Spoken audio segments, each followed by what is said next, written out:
On the 668th day of the war in Ukraine, the fighting was concentrated in these areas. In Kherson front, there are interesting news regarding the situation of the Ukrainian bridgehead in Krynky. Yesterday, the General Staff of the Armed Forces of Ukraine reported that the Ukrainian forces managed to destroy 3 Russian Su-34 fighter bombers over the Kherson region in the southern Ukraine. A few hours after this statement, the Russian Telegram channels admitted that their air forces lost an unspecified number of the Su-34 aircrafts, which the Russian air forces used to carry the Kab glide bombs to strike the Ukrainian positions in Krynky. Russian sources published photos from the ejection site of one of the downed aircraft, saying that their bombers were shot down by Western weapons, most likely a Patriot air defense system which, according to them, was recently moved near the Kherson region in order to ambush their bombers, cover the sky for the Ukrainian soldiers in Krynky, and stop the Russians from constantly striking the Ukrainian foothold on the eastern bank of the Dnipro River.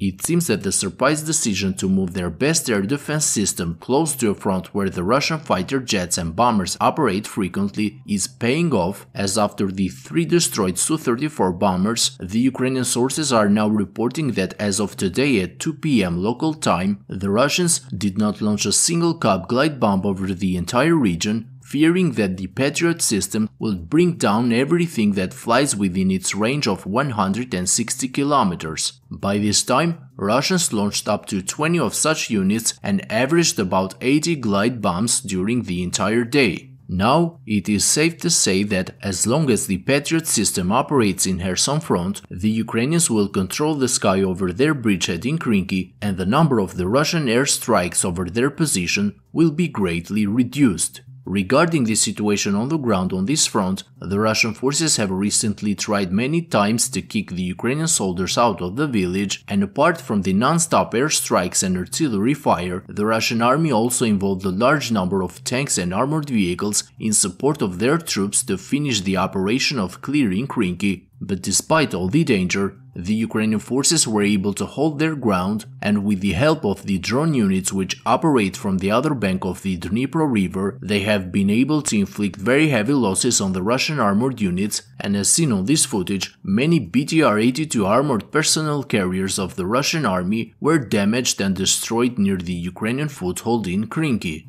Moreover, the Ukrainian artillery and aviation have increased their activity by hitting on the supply lines, ammo depots, and logistics of the Russian army in the rear. Ukrainian sources published a series of videos from the Ukrainian marine units which showed how the Ukrainians used some of their best Western weapons at their disposal, such as the HIMARS missiles and the JDAM airstrikes, to cause serious problems to the Russian supplies by destroying the ammo depots and supply trucks and various artillery systems of the Russian army south of the Oleshki Sands. In the direction of Avdiivka, the fierce battles continue north of the Ukrainian stronghold as the Russian forces made new attempts to push towards Stepove and tried to establish a foothold inside the village. Despite the claims made by pro-Russian sources about the full capture of the village by the Russian forces, various geolocated footage published on Telegram channels confirms that, in fact, the Ukrainian defenders were able to repel the Russian attacks and held their ground once again.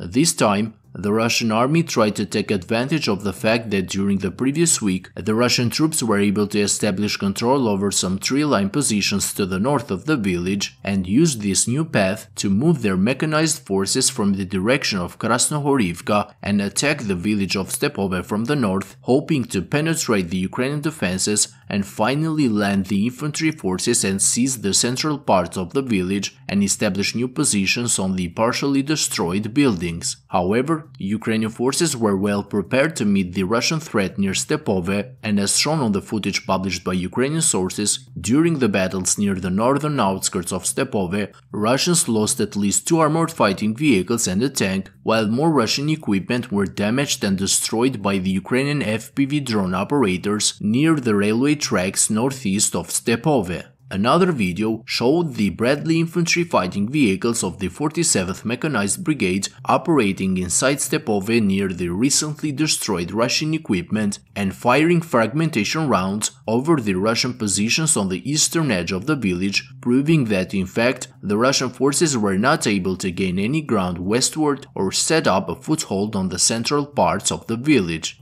Friends, if you like my daily updates, I kindly ask you to hit the like and subscribe buttons, as this will greatly help the channel to reach a wider audience. That's all for today's update. Thank you to my Patreon supporters and have a great day.